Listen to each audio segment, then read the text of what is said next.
제 이름은 김순이에요. 올해 75이에요. 이제야 제대로 숨을 쉬는 것 같아요. 평생 아들만 키웠는데 그게 제 인생 최대의 실수였다는 걸 이제야 깨달았어요.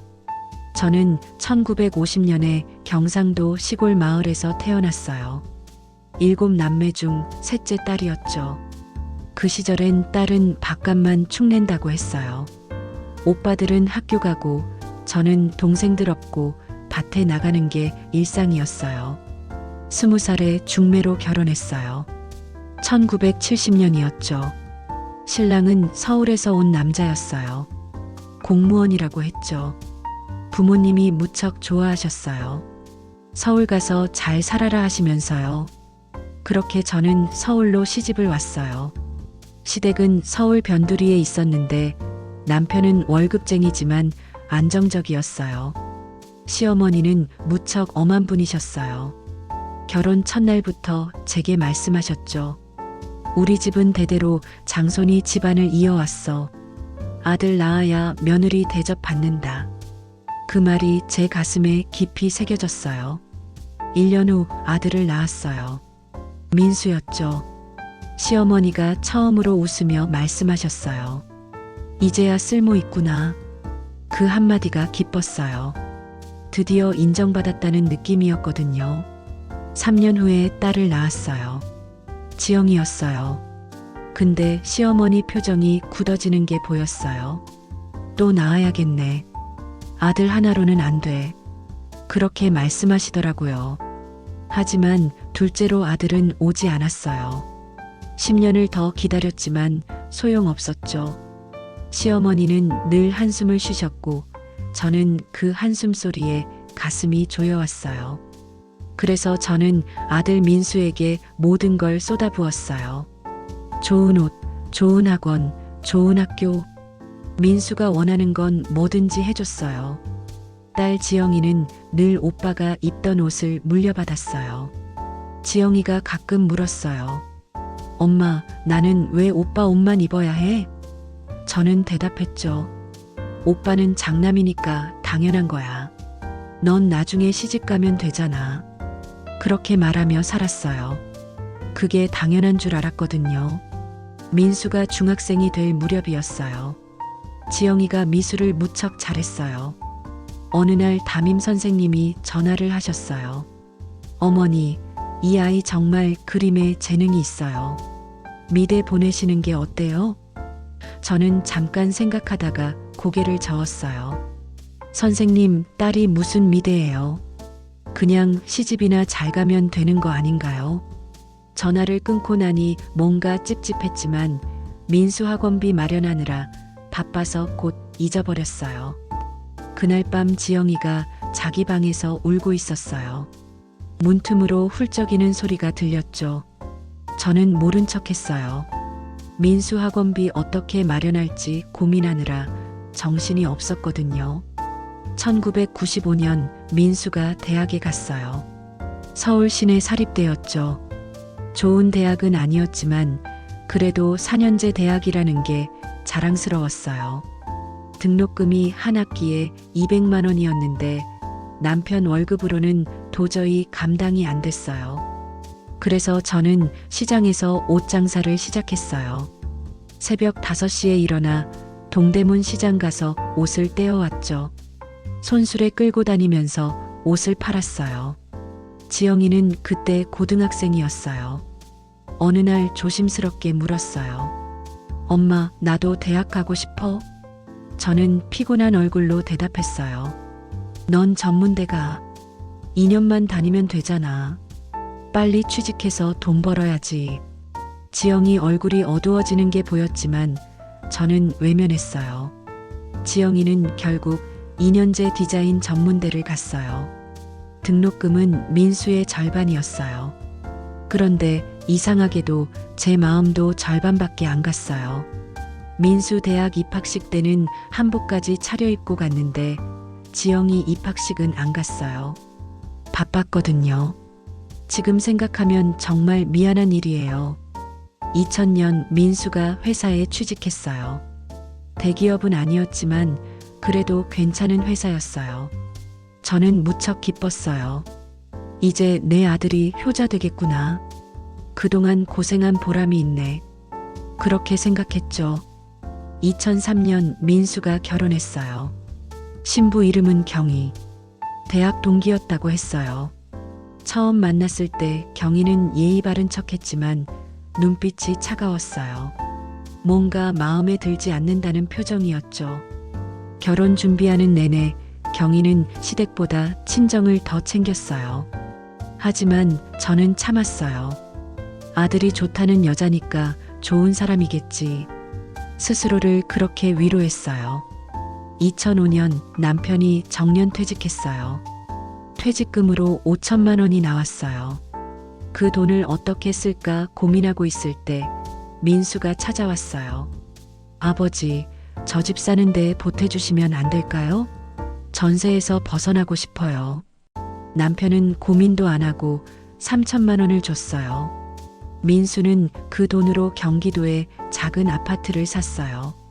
그때 지영이는 작은 디자인 회사에 다니고 있었어요.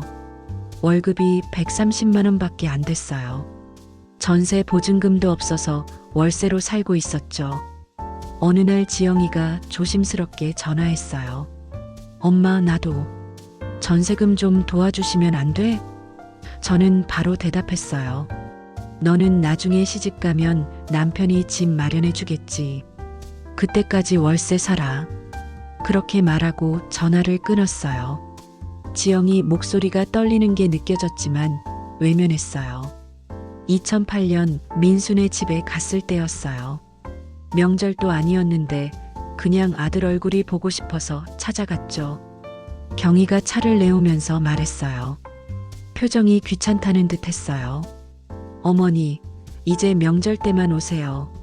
저희도 바쁘거든요. 미리 연락 없이 오시면 곤란해요. 가슴이 철렁했지만 저는 웃으며 대답했어요. 그래, 알았어. 미안하구나. 집으로 돌아오는 버스 안에서 눈물이 났지만 참았어요. 아들이 편해야지. 며느리 비위 맞춰줘야지. 그렇게 생각했어요. 2015년 여름 남편이 집에서 갑자기 쓰러졌어요. 뇌출혈이었어요. 구급차를 불러서 병원에 갔지만 3일 만에 세상을 떠났어요. 장례식장에서 민수가 제 손을 잡으며 말했어요. 어머니, 이제 혼자 사시기 힘드시죠? 저희 집 근처로 오세요. 제가 모시겠습니다. 저는 감동해서 울었어요. 역시 내 아들이야. 키운 보람이 있네. 그렇게 생각했죠. 지영이는 장례식 내내 울고 있었어요. 아버지를 정말 많이 따랐거든요. 근데 저는 지영이 손을 한 번도 잡지 않았어요. 계속 민수 옆에만 있었어요. 지금 생각하면 지영이가 얼마나 외로웠을까요? 남편이 남긴 재산이 정리됐어요.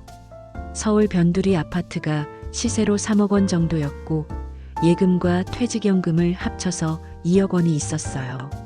총 5억이었죠. 민수가 말했어요.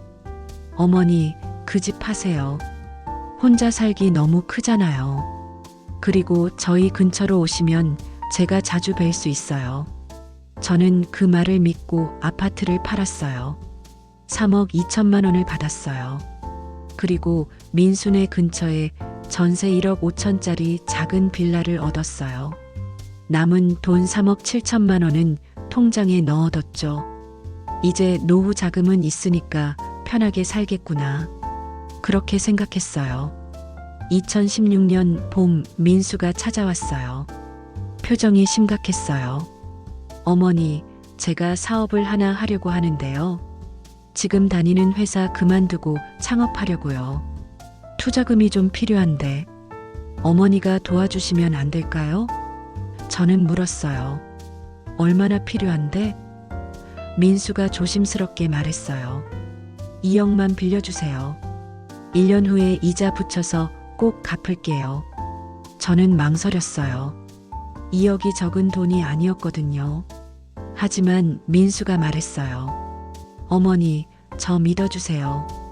이번 기회 놓치면 후회해요. 저는 결국 도장을 찍었어요. 아들을 믿었거든요. 차용증 같은 건 생각도 안 했어요. 아들한테 무슨 차용증을 받아. 그렇게 생각했죠. 1년이 지났어요. 돈은 돌아오지 않았어요. 민수한테 조심스럽게 물었어요. 민수야, 사업은 잘 되니? 민수가 미안한 듯이 말했어요. 어머니, 사업이 아직 안정화가 안 돼서요. 조금만 더 기다려주세요. 저는 이해한다고 했어요. 그래, 천천히 갚아도 돼. 엄마가 급한 건 아니니까. 2017년 가을, 민수가 또 찾아왔어요. 이번에는 경희도 같이 왔어요. 어머니, 사실은요. 애들 학원비가 너무 많이 들어가서요. 1억만 더 주시면 안 될까요? 경희가 일을 그만뒀거든요. 제 통장엔 1억 7천만 원이 남아 있었어요. 전세 만기되면 1억 5천은 다시 집주인한테 줘야 했어요. 그럼 제게 남는 건 2천만 원뿐이었죠. 하지만 민수 얼굴을 보니 거절할 수가 없었어요. 저는 1억을 줬어요. 이제 남은 돈은 7천만 원. 그것도 전세 만기되면 거의 다 써야 했어요. 며칠 후 지영이한테서 전화가 왔어요. 목소리가 떨리고 있었어요. 엄마, 오빠한테 돈 또 빌려준 거 맞아? 저는 대답했어요. 그래, 왜? 지영이가 울먹이면서 말했어요. 엄마, 그 돈 못 받아요. 차용증은 썼어요? 계약서라도 있어요? 저는 화가 났어요. 아들한테 무슨 차용증을 써? 너는 딸이니까 신경 끄고 내일이나 해. 그렇게 소리치고 전화를 끊었어요. 근데 전화 끊고 나니 가슴이 답답했어요. 2018년 어느 날 민수네 집에 갔어요. 대문 앞에 새 차가 서 있었어요. 수입차였어요. 검은색 BMW였죠. 제 가슴이 철렁했어요. 민수야, 차 바꿨네? 민수가 어색하게 웃으며 말했어요. 아, 네. 할부로 샀어요. 회사 다니는데 차가 필요해서요. 그날 밤 잠을 못 잤어요. 설마 내가 준 돈으로 차를 산 건 아니겠지. 근데 마음 한구석이 불안했어요. 2019년 봄, 제가 허리를 심하게 다쳤어요. 디스크였어요. 병원에서 수술이 필요하다고 했죠. 비용이 500만 원 정도 든다고 했어요. 민수한테 전화했어요. 민수야, 엄마가 허리 수술 좀 해야 하는데 도와줄 수 있니? 민수 목소리가 달라져 있었어요. 어머니, 지금 얼마 필요하신데요? 500만 원 정도. 잠깐의 침묵이 흘렀어요. 어머니, 지금 제가 정말 힘들어요. 사업도 안 되고. 어머니, 실비보험 있으시잖아요. 그걸로 하세요. 전화가 끊겼어요. 실비보험으로 일부는 됐지만 자부담금 300만 원은 제가 내야 했어요. 그 돈이 없었어요. 병원 복도에 앉아서 울고 있었는데 지영이가 달려왔어요. 엄마, 왜 연락 안 하셨어요? 지영이가 봉투를 건넸어요. 300만 원이 들어 있었어요. 지영아, 미안해. 지영이가 제 손을 꼭 잡았어요. 엄마, 이제 오빠한테 기대지 마세요. 오빠는 안 돼요. 그날 처음으로 딸의 얼굴을 제대로 봤어요. 언제 이렇게 컸나 싶었어요. 2020년 코로나가 터졌어요. 전세 계약이 만기가 됐는데 집주인이 5천만 원을 올려달래요. 2억으로 올린다고 했죠. 제 통장엔 4천만 원밖에 없었어요. 민수한테 다시 전화했어요. 제발 도와달라고. 민수야, 전세금이 부족한데 조금만 도와줄 수 있니? 민수 목소리가 싸늘했어요. 어머니, 요양원 알아보세요. 거기가 어머니한테 더 편하실 거예요. 관리도 해주고. 저는 귀를 의심했어요. 뭐, 요양원? 어머니 나이에 혼자 사시기 힘드시잖아요. 요양원 가시는 게 낫지 않을까요? 그때 경희가 전화를 가로챘어요. 어머니, 솔직히 말씀드릴게요. 저희도 애들 키우느라 정말 힘들어요. 학원비, 학비 다 돈이에요. 어머니 돈 다 쓰셨으면 이제 저희가 더 도와드리기 힘들어요. 저는 떨리는 목소리로 물었어요. 내가 너희한테 3억을 줬는데 그 돈은? 경희가 차갑게 말했어요. 그건 투자였잖아요. 사업 투자? 돌려달라고 하시는 건 아니시죠? 그건 좀 그런 것 같은데요. 전화가 끊겼어요. 저는 그날 밤 혼자 울었어요. 평생 아들만 키웠는데, 아들 하나 잘 키우면 된다고 생각했는데, 이게 뭔가 싶었어요. 다음날 지영이가 찾아왔어요. 제 얼굴을 보더니 울었어요. 엄마, 우리 집으로 오세요. 제가 모실게요. 저는 고개를 저었어요. 지영아, 엄마가 너한테 너무 미안해서. 어떻게 너한테 가니? 지영이가 제 손을 꼭 잡았어요. 엄마, 미안해하지 마세요. 그냥 오세요. 제가 해드릴게요. 지영이는 아직 결혼을 안 한 상태였어요. 디자인 회사에서 팀장이 됐다고 했어요. 월급이 450만 원 정도 된대요. 지영이 집은 서울 외곽에 있는 투룸 전세였어요. 작았지만 깨끗하고 따뜻했어요. 엄마, 여기서 같이 사세요. 혼자 안 외로워요. 그날부터 저는 딸과 살기 시작했어요. 2021년 여름 어느 날 지영이가 진지한 표정으로 말했어요. 엄마, 오빠한테 돈 받아야 해요. 이건 아니에요. 저는 고개를 저었어요. 지영아, 아들한테 무슨. 그냥 내가 준 거야. 지영이가 단호하게 말했어요. 엄마, 이건 아니에요. 엄마 노후 자금을 다 가져갔잖아요. 그리고 요양원 보내려고 했잖아요. 이건 법적으로 문제예요. 며칠 후 지영이가 변호사를 데려왔어요. 젊은 여자 변호사였어요. 변호사가 제 이야기를 듣더니 말했어요. 어르신, 이건 명백한 부당이득이에요. 그리고 부양의무 불이행도 있고요. 저는 물었어요. 부당이득이요? 네, 어르신께서 주신 돈은 아드님이 부양한다는 조건, 그러니까 어르신을 모신다는 전제로 준 거잖아요. 근데 아드님은 그 의무를 안 지켰어요. 오히려 요양원 보내려고 했고요. 이건 조건부 증여의 해제 사유가 돼요. 그럼 돈을 받을 수 있나요? 변호사가 고개를 끄덕였어요. 차용증은 없지만 송금 기록이 있어요. 그리고 부양 조건이 있었다는 걸 증명하면 돼요. 통화 기록, 문자 기록, 증인. 이런 걸로 입증할 수 있어요. 그날 밤 오래 생각했어요. 내가 아들을 고소한다고? 이게 맞나? 하지만 지영이가 말했어요. 엄마, 오빠는 엄마를 버렸어요. 엄마가 잘못한 게 아니에요. 2021년 가을 소송을 제기했어요. 부당이득 반환 청구 및 부양의무 불이행이라는 제목이었어요. 민수한테 법원에서 내용 증명이 갔어요. 그날 밤 민수한테서 전화가 왔어요. 목소리가 떨리고 있었어요. 어머니, 이게 무슨 짓이에요? 어떻게 자식을 고소할 수가 있어요? 저는 침착하게 말했어요. 민수야, 엄마가 준 돈 3억. 갚아야지. 그게 투자였잖아요. 이제 와서 달라고 하시면 어떡해요? 너 엄마 요양원 보내려 했잖아. 그게 부양이니? 그건 어머니가 편하시라고. 3억 돌려줘.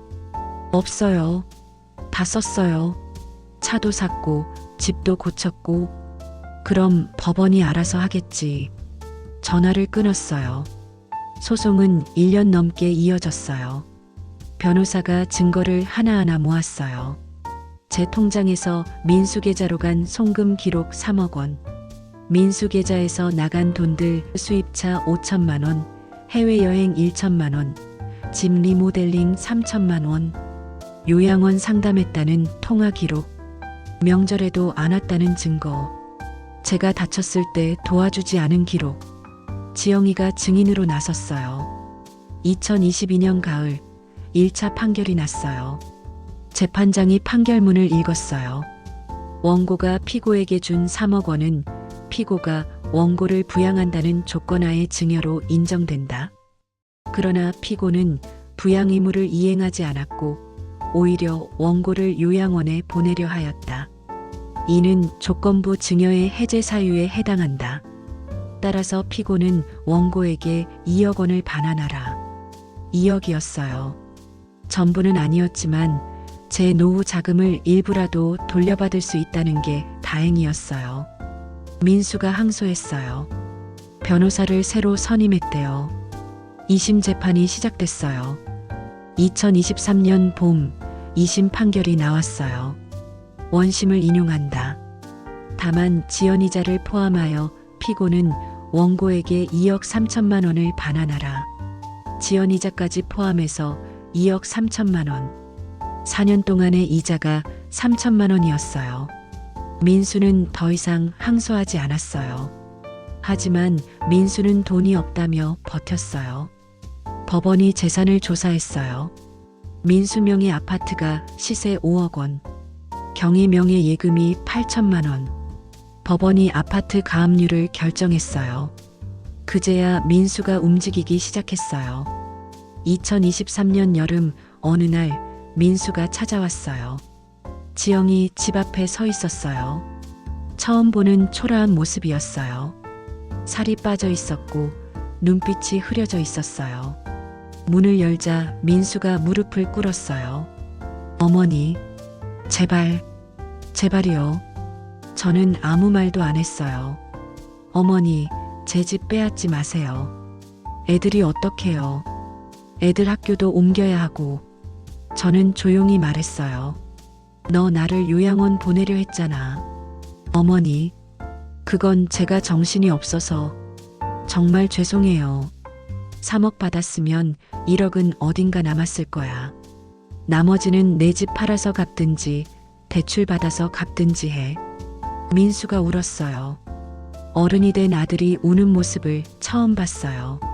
며칠 후 경희한테서 전화가 왔어요. 목소리가 날카로웠어요. 어머니, 우리 집까지 빼앗으시려고요? 애들은 어떡하라고요? 저는 차분하게 말했어요. 그게 내 돈으로 산 집이잖아. 그건 어머니가 주신 건데 부양한다고 해서 준 거야. 근데 너희가 나를 버렸잖아.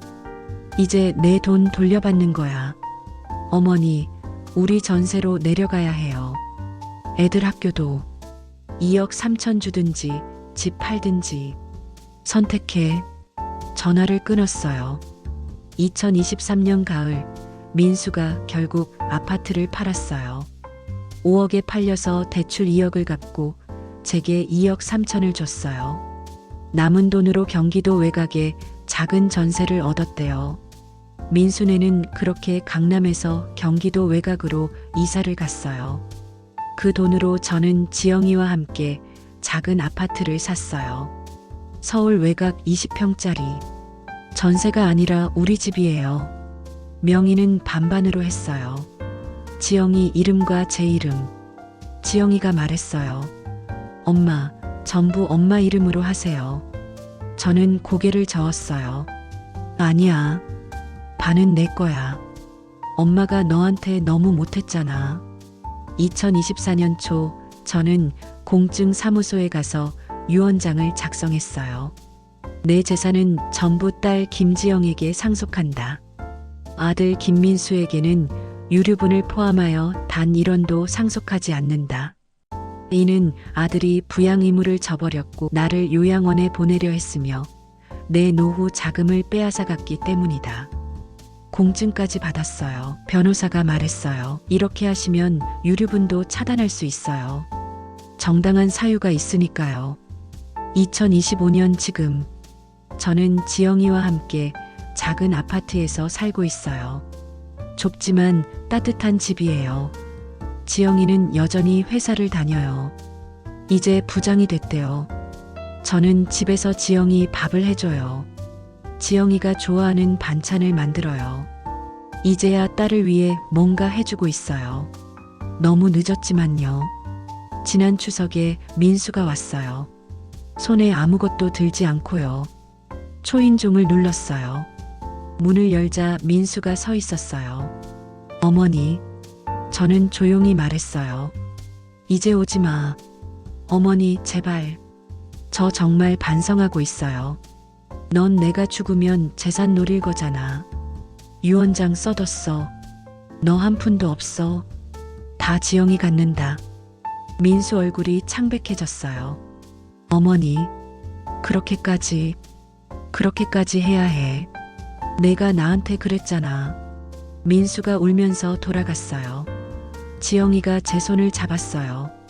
엄마, 잘하셨어요. 엄마가 약해지시면 안 돼요. 지영아, 엄마가 너한테 정말 미안해. 평생 오빠만 챙기고. 지영이가 웃으며 말했어요. 이제 괜찮아요. 엄마가 깨달으신 게 어디예요. 이제라도 엄마랑 함께 살 수 있어서 전 행복해요. 그날 밤 오래 울었어요. 평생 아들만 키웠던 제 인생이 너무 부끄러웠어요. 딸을 무시했던 그 세월이 후회됐어요. 하지만 이제는 알아요. 진짜 효자가 누구인지를요. 아들이 장남이라고, 아들이 귀하다고 모든 걸 쏟아부었지만 정작 저를 지켜준 건 무시하고 차별했던 딸이었어요.